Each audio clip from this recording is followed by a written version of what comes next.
ganin ke ce matsalar da ke damuwa, ba za ki gane abin da ke son canjin rayuwa.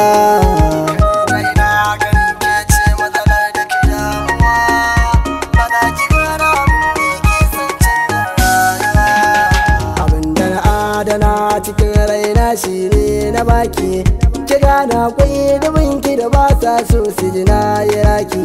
Me yasa kika yaudare na san da nake ji na da shauki, Allah ba za ya yafe miki bacin da ina da aiki.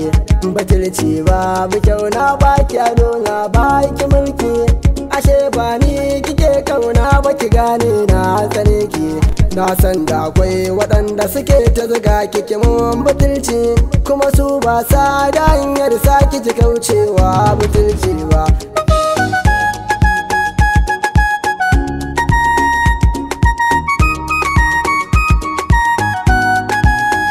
A yau zan samu mai suna, Allah ya sa in burge sa, ta ce ni ne zaɓinta.